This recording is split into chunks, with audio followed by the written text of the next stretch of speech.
All right, Houston, Texas, the premiere, The Fighter, Mickey Ward, Dick Eklund story at the Edwards Theater on off I-10, Houston. Baby Bull, Juan Diaz, just got to screen The Fighter. What are your initial thoughts coming out of the movie? Wow, it's all I can say is because I'm a fighter myself, and I actually got to meet Mickey Ward on several occasions, and it's just amazing what he had to endure and what he went through, his life story. You know, even somebody like myself who's a boxer didn't know who one of the other boxers' true life is, and this movie seemed like it really depicted who Mickey Ward was and what struggles he had to go through in order to make it and become a champion. So did you know a lot about the film going in? Was it according to your expectations, or did it surprise you in some ways?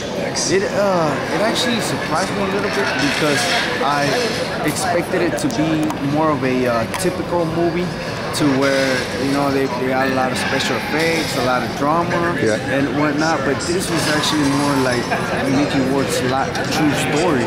So that's what it kind of surprised me, and I actually was glad to see that, because a lot of these movies, they show a lot of fiction and a lot of things that us boxers don't really go through. But this movie, it seemed like it depicted exactly who Mickey Ward was and what it took for him to make it to the top. Well, it was packed. I barely got a seat, and I mean, at times it felt like we were at a boxing match. People were cheering and standing up, clapping after the win. I mean, it was pretty exciting. Yeah, it was pretty exciting. I mean, I even felt, you know, I was there sitting down, grabbing on, you know, I was scratching the seats. To get your blood pumping? Yeah, it sure did. It got me going, and you know, when they were going up, he was going up to the ring, it gave me goosebumps. Yeah. And it was, you know, it felt like if I was in there. So I mean, Ward is a warrior. I mean, he was a blood and guts guy. You don't run from anyone. You're a come forward guy. Do you feel like a little bit of a kinship, or you could really relate to him and the things he went through in boxing wise? Well, I really can, because, you know, Mickey Ward had one of those great styles, action-packed styles that the fans love to see, and it reminds me of a lot of me, especially when I was younger, coming out of the amateurs, where I just went forward. I really didn't care, and I just loved to mix it in and get in there and fight. Like you said, you had met Mickey before. You'd seen his fights before.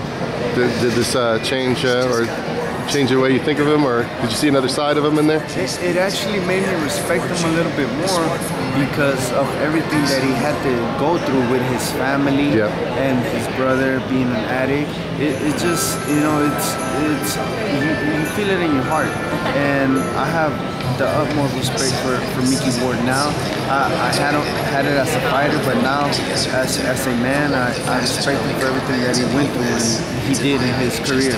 Did you think, I mean, a lot of times when we see boxers in the ring, we see the boxer, we might see their trainer, their manager sometimes, but we don't get to see their parents and their siblings and what they go through training-wise. Do you think that really, you could really relate to that, or really that showed us an aspect that we don't get to see? That's actually, you know, one of the aspects of us boxers that the fans don't get to see. You know, there a lot of times some family members may get too involved. A lot of times it happens in boxing. You know, it's never really happened in my life, but I know that I've seen it with fellow boxers, and especially the amateurs. You know, coming along, how a father would scream at his son, you know, for not doing it right or whatnot. And to a certain extent, it's, you know, I felt it a little bit with my dad, but not to that extent, right? To where my dad wanted to get involved and tell me what to do, and wouldn't let the trainers do their job. But you know, I was fortunate.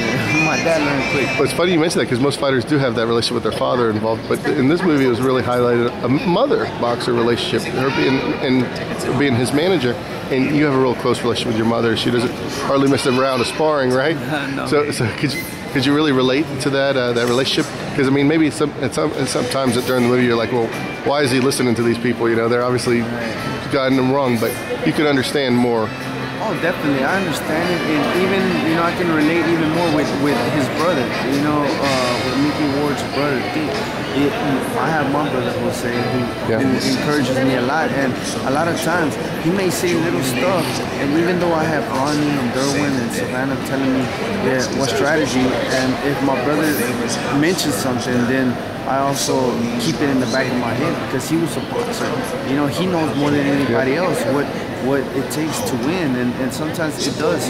You know, you tend to listen to your family members because they're so close to you, and you trust them that they don't want anything bad for you.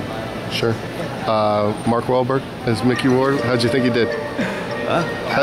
You know, actors are actors, and I thought he did pretty good. You know, besides not looking anything like Mickey right. Ward, but you know, the way he talked and the way he portrayed himself of Mickey Ward as a character, I think he did a great job. Yeah. Well, we remember Mickey as being that, like we said, the warrior and giving us a lot of entertainment in the ring. And I think they portrayed him in a real positive, characterized his career in a positive way. What about Christian Bale as Dick Eklund? I actually, you know, I don't know him personally, but I think Christian Bale did a phenomenal job. Yeah, he was unreal. In his acting. You know, I mean, if they told me who Dickie was, just from that performance, I pretty much could tell you who he is. Right. And I don't even know him personally. Yeah. All right. So your review, 4 stars. What do you got? I give it 2 thumbs up. 2 thumbs up. You know, Good. It was amazing. All right, let's wrap this up by giving the world an update. It's been a few months since we've seen you, since the Marquez fight. I know you've been chillaxing, deciding what to do. What have you been getting into here in Houston? Well, 6 months. You know, I have a construction company with my brother, JD Services. We have a website, www.jdpainting.com, and I've been very successful with that. I also took the LSAT test on Saturday. Awesome. I finally took it. So now I have a mentor who's an attorney, and she's giving me deadlines already to fill out the applications, and because the deadline for law school is February 15th, so I have to turn in all of my applications. She's giving me the deadline February 1st, so I have to get on it and that's great. moving. Sticking locally? Yes, I'm applying to TSU and South Texas School of Law. Okay, great. And boxing-wise, where are you at? Boxing-wise, you know, I don't know. I'm focusing more on my education right now. I don't know too much about boxing. What I can say is that I love the sport and that I'm involved now. Especially, I have an up-and-coming show, the Baby Bull Show, which is going to be a show with Ken Garcia, who's going to be my co-host, and me. We're going to talk about upcoming fights. It's going to be on ESPN Deportes Radio. Deportes 1180 AM, and we're going to break down as to what the fighters have to do to be successful, what they can't do, who's going to win, predictions. So it's, you know, I love the sport, so at least I'm involved in that way for now. And you guys have already started, the fans can see some of the previews on YouTube? Is that right? Right, yeah, we're starting to tease the fans. You know, we didn't get a chance to do the Amir Khan Maidana fight. Ken didn't like the outcome of it, but we've done a few, so we're teasing the fans for now. Okay, great. And you had your Savannah stable of fighters here with you tonight. A lot of youngsters. Do you see yourself? I'm not saying you're retired already, but do you see yourself staying involved with boxing at Savannah's, maybe giving back to the youngsters, mentoring, bringing them up? I think so. I see myself going back to the gym and helping out some of these up-and-coming fighters, at least guide them in the direction. You know, I'm going into law. I want to do contract law, sports contract. So there you go. Be an agent. I mean, who knows? You know, the possibilities are endless now that I'm looking further along in furthering my career or in education. Golden Boy South.